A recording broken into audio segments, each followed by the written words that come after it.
Hi guys, welcome to Visho info. பருப்பு பொடி எப்படி செய்யுதுன்னு பார்க்கலாங்க. வீடியோக்குள்ளே போகிறதுக்கு முன்னாடி நீங்கள் இன்னும் நம்ம சேனலை சப்ஸ்கிரைப் பண்ணுன்னா சப்ஸ்கிரைப் பண்ணுங்கள். அப்படியே பக்கத்தில் இருக்கிற பெல் ஐக்கானை கிளிக் பண்ணுங்கள். அப்போ தான் நான் போஸ்ட் பண்ணுற வீடியோ எடுத்து நீங்கள் உடனே பார்க்கலாம். வீடியோக்குள்ளே போகலாங்க.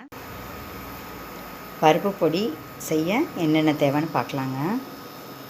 கடலைப்பருப்பு 1 கப்பு, துவரம்பருப்பு 1 கப்பு, பொட்டுக்கடலை, வறுக்கடலை, பொரிக்கடலை இப்படி வேணால் சொல்லலாம், அது 1 கப்பு, பாசிப்பயிறு 1/2 கப்பு. இந்த கப்பில் தான் நான் எல்லா பருப்புகளையும் மெஷர் பண்ணி வச்சுருக்கேன். இதில் 1 கப்பு மிளகாய், 4 வகை பருப்பு, 1 கப்பு மிளகாய். எந்த கப்பில் எடுத்தேன் அப்படின்னு கேட்டிங்கன்னா, இந்த கப்பில் தான் ஒவ்வொரு கப்பு பருப்பு எடுத்திருக்கேன். பொட்டுக்கடலை, துவரம்பருப்பு, கடலைப்பருப்பு எடுத்திருக்கேன். பாசி பருப்பு மட்டும் பாதி எடுத்திருக்கேன். மிளகாய் இந்த கப்பில் 1 கப் எடுத்திருக்கேன். அது மட்டும் இல்லைங்க, அப்புறம் இந்த பொடி பருப்பெல்லாம் நல்லா வறுத்ததுக்கப்புறம் இந்த பொடிக்கு தேவையான உப்பு நான் இந்த அளவுக்கு பிடிக்குன்னு எடுத்து வச்சுருக்கேன். டேஸ்ட்டு பார்த்துட்டு பத்தலைன்னா சேர்த்திக்குவாங்க. அப்புறம் புளி, சீரகம், கொத்தமல்லி இது 3 உங்களுக்கு விருப்பம் இருந்தால் போடலாங்க. விருப்பம் இல்லை அப்படின்னா பருப்பு, மிளகாய், உப்பு இது மட்டும் சேர்த்திக்கலாங்க. உங்களுக்கு விருப்பம் இருந்தால் இந்த கொத்தமல்லி, அதாவது தனியா, சீரகம், புளி சேர்த்துக்கலாங்க. சேர்த்தா நம்மளோட பருப்பு பொடி செம்ம டேஸ்ட்டாக இருக்குங்க. நிறைய பேர் நிறைய விதத்தில் பருப்பு பொடி செய்வாங்க. இப்போ நான் செய்கிற விதத்தை உங்கள்கிட்ட ஷேர் பண்ணுவேன். நானே ஒவ்வொரு டயத்தில் ஒவ்வொரு மாதிரி ஒவ்வொரு வேரியேஷனில் செய்வேங்க. இதில் ஏதாவது ஒரு பருப்பை போட்டு கூட நீங்கள் பருப்பு பொடி செய்யலாம். இப்போ நான் இன்றைக்கி 4 வகை பருப்பில் பருப்பு பொடி செஞ்சு காமிக்க போகிறேங்க. ஒவ்வொன்றையும் தனித்தனியாக வறுத்துக்கலாங்க. இப்போ எப்படி வறுக்கிறதுன்னு பார்க்கலாங்க. ஃபஸ்ட்டு துவரம் பருப்பை நல்லா வறுத்துக்கலாங்க. நல்லா சூடு ஏறணும், அப்போ தான் அதோட பச்சை வாசனை போகும். நல்லா ஸ்லோ ஃப்ளேமில் வச்சு வறுத்துக்கலாங்க. இது நல்லா வறுபட்டுருச்சுங்க. ஒரு பிளேட்டுக்கு மாற்றிக்கலாங்க. பாருங்கள், அடுத்தது கடலைப்பருப்பை வறுத்துக்கலாங்க.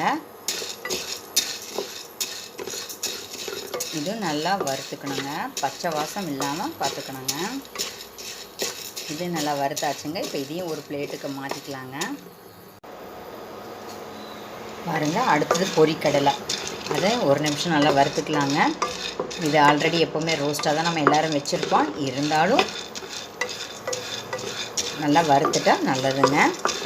இது ரொம்ப நேரம் வறுக்க வேண்டியதில்லை, ஒரு 30 செகண்ட்ஸ் வறுத்துட்டா போதுங்க. இப்போ இதையும் வறுத்தாச்சுங்க. இது ஒரு பிளேட்டுக்கு மாற்றிக்கலாங்க. பாருங்கள், அடுத்தது பாசி பயிரை வறுத்துக்கலாங்க. இந்த இடத்துல நீங்கள் பாசி பயிறு பிடிக்கலைன்னா பாசி பருப்பை கூட சேர்த்திக்கலாங்க. இது தோலோடு இருக்கிறதுனால இன்னும் ரொம்ப சத்து ஜாஸ்திங்க. அதனால் நான் பாசி பயிரை சேர்த்துருக்கேங்க. உளுத்தம்பருப்பு ஒன்று தான் பாக்கி, அதுவும் உங்களுக்கு பிடிச்சிருந்தா நீங்கள் சேர்த்திக்கோங்க. எனக்கு வேணாம் அப்படின்னு அதை ஸ்கிப் பண்ணிட்டேங்க. இப்போ நம்ம எல்லாம் என்னென்ன சேர்த்துருக்கோம் அப்படின்னு கேட்டிங்கன்னா, துவரம்பருப்பு 1 கப்பு, கடலைப்பருப்பு 1 கப்பு, பொட்டுக்கடலை 1 கப்பு, பாசி பயிர் 1/2 கப்பு எடுத்திருக்கேன். அது உங்களுக்கு 1 கப்பு பிடிச்சாலும் தாராளமாக நீங்கள் சேர்த்திக்கலாம். மிளகாய் 1 கப்பு எடுத்திருக்கேன். அப்புறம் தேவையான அளவு புளி, 1/2 டீஸ்பூன் சீரகம், 1/2 டீஸ்பூன் தனியா, உப்பு, புளி எல்லாத்தையும் சேர்த்து ஒன்றா அரைச்சா நம்மளோட பருப்பு பொடி சூப்பராக ரெடி ஆகிடுங்க. இப்போ இந்த பாசிப்பயிறு நல்லா வறுபட்டுருச்சுங்க. இதையும் ஒரு பிளேட்டுக்கு மாற்றிக்கலாங்க. இப்போ மிளகாய் சேர்த்திக்கலாங்க. அதுக்கப்புறம் தனியா, சீரகம், புளி, கருவேப்பிலை அப்போ நான் சொல்லாமல் விட்டுட்டேன். இப்போ எந்த அளவுக்கு வேணால் கருவேப்பிலை பிடிச்சிருந்தா போடுங்க, பிடிக்கலைன்னா விட்டுருங்க. உப்பு எல்லாம் சேர்த்து நல்லா வறுத்துக்கலாங்க. எந்த வகை பொடியை நீங்கள் செய்கிறதா இருந்தாலும் புளி, உப்பெல்லாம் சேர்த்து நல்லா வறுத்துட்டோம்னா அதில் கூட ஈரப்பதம் இல்லாமல் இருந்தால் நம்மளோட பொடியோட டெக்ஸ்சர் சூப்பராக வருங்க. ஏன்னா உப்பில் எல்லாம் தண்ணி இருக்கும், புளியில் லைட்டாக ஈரம் இருக்கும். அதையும் நம்ம இப்படி வறுக்கிறதுனால அதோட ஈரம் கூட இல்லாமல் நம்மளோட பொடி வந்து சூப்பராக இருக்குங்க.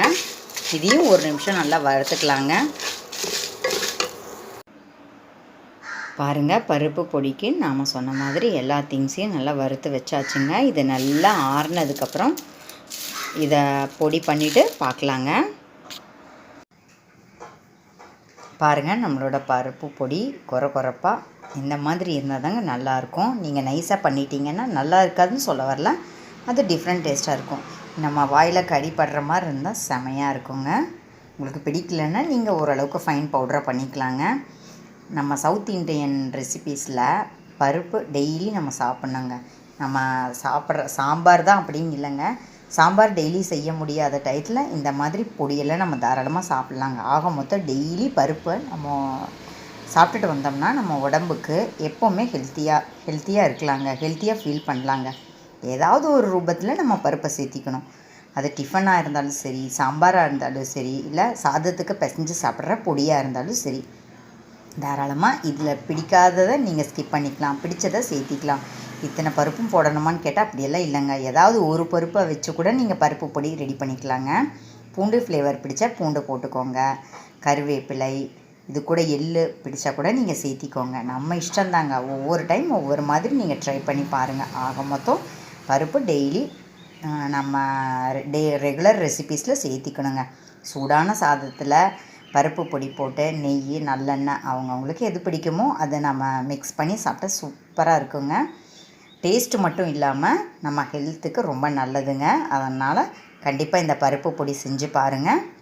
என்னங்க, இந்த வீடியோ உங்களுக்கு பிடிச்சிருந்தா லைக் பண்ணுங்கள், ஷேர் பண்ணுங்கள், கமெண்ட் பண்ணுங்கள். ஞாபகமாக சப்ஸ்கிரைப் பண்ணுங்கள். ஓகே, பாய்.